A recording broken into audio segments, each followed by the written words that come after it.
So can we sell both? Can we get the revenue from both the product and also the carbon credits, or only one?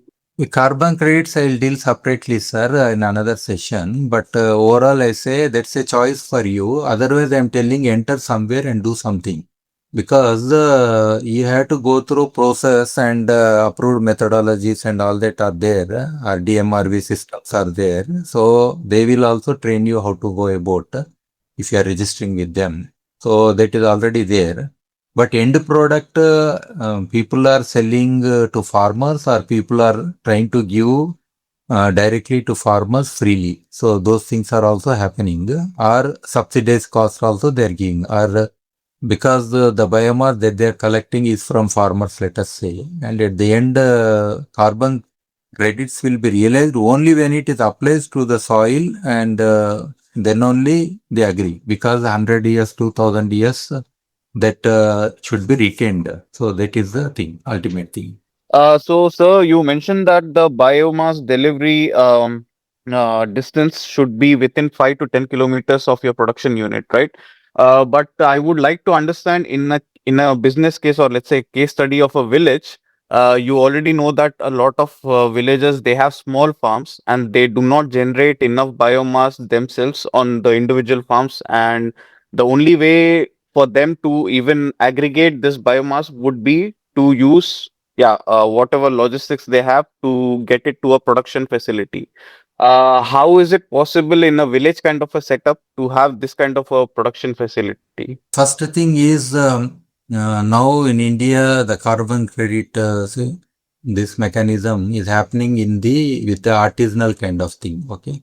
Second thing is artisanal units, they are very small. So whatever the quantity that is produced, say in a quantity, maximum is like say around 500 kg you can produce in a day. So that way we can have this units dispersed. So why you want to make your transportation cost very high? That is the question.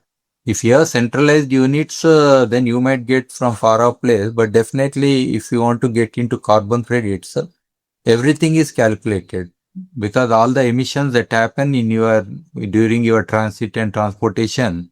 Again, some other, if you are producing locally and applying locally, many times you will be safe side, because the government machinery is in such a way that if you cross another district, somebody will catch you and he'll ask you to pay something for various reasons. They don't understand biochar, they don't understand value of application, they want just money. So this I have seen many places. So to avoid all those things also, then circular economies we said. So you make local, you consume local. So that way I am restricting this kilometers distance. Otherwise, if you are think your profitability is high, then we can leave. That's not issue. Next question, please. Okay. Yeah, please. Next. So this is Sophia. Actually, we are in the process of producing biochar using the process of Juliflora and are also applying it in the farmer's field. So I would like to know how many years it would take to realize the increase in soil organic carbon since the inception of application. It is very simple, madam. First thing is you are not applying directly. Okay. You are already blending with some compost or some manure, or farmed manure or some organic thing you are blending and then applying. So when you are adding and applying, that is the first time you are already increasing some soil organic carbon. Immediately this microbial life will take over, and that also brings, then your total plant growth will be so high, that also brings through their roots and everything, because only shoots you will cut down, but roots are in the ground. But your roots are so big in biochar applied fields, so they also add your soil organic carbon. So like that it goes on, but I cannot say percentages wise how much, because some carbon will always go with high increased temperature or your cultivation practices, exposing the soil and all that. So that's a different thing. Tell me. So how can I make it as a industrial type 100% perfect solution? Like, I mean, perfect quality. If you want to make industrial thing, then always have tie up with the government, because ultimately government supports you with lots of subsidies. Maybe industrial area they provide you at low cost land, or the electricity that is required, again subsidized, some taxation things that can come down. And the policy support means you have to work with the government level, and enroll the government officials or even the politicians sometimes, because this is a new sector, they don't understand. So they have to amend their own rules and regulations to support you. So if you are having, let us say, 100 crores or something, you already know somebody in the government and you can work very easily with.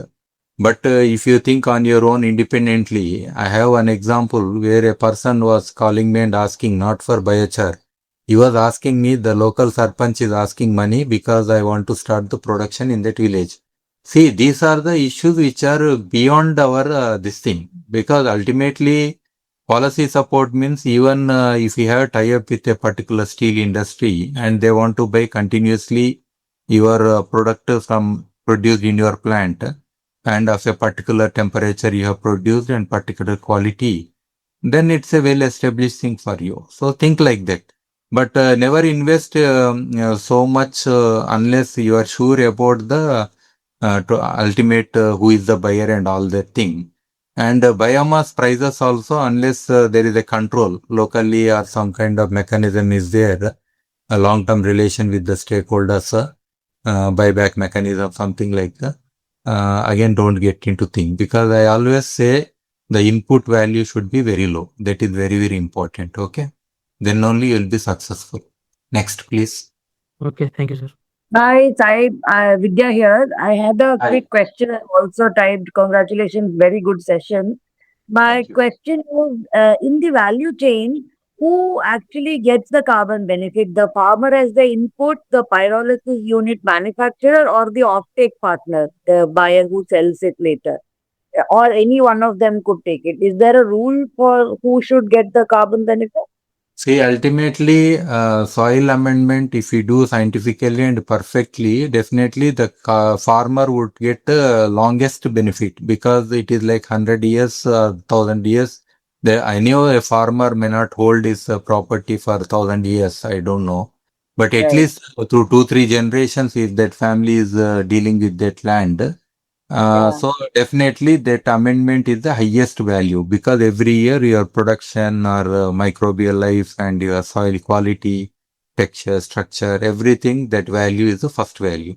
But now what is happening is that people are having this carbon credits. Everybody in the value chain, I mean to say the top people are getting the highest value, especially monetary Mm, value.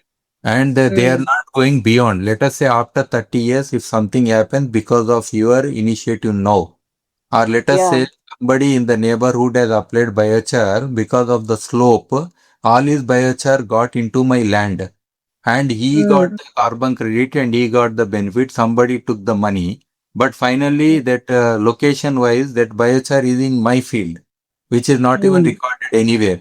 Then what this farmer should get after 30 years? So these kind of legal things I don't want to bring up to confuse people, but especially Okay. those who are providing carbon credit should understand all this. That's why I said integrity. Long term only Right. integrity will help, because this is a blockchain technology. If somebody wants to put a case after 30 years, definitely yes, they can put a case. Water కాబట్టి ఇప్పుడు దాన్ని మనం biomass are biochar కింద మనం convert చేయొచ్చా సాడిస్ట్రాన్?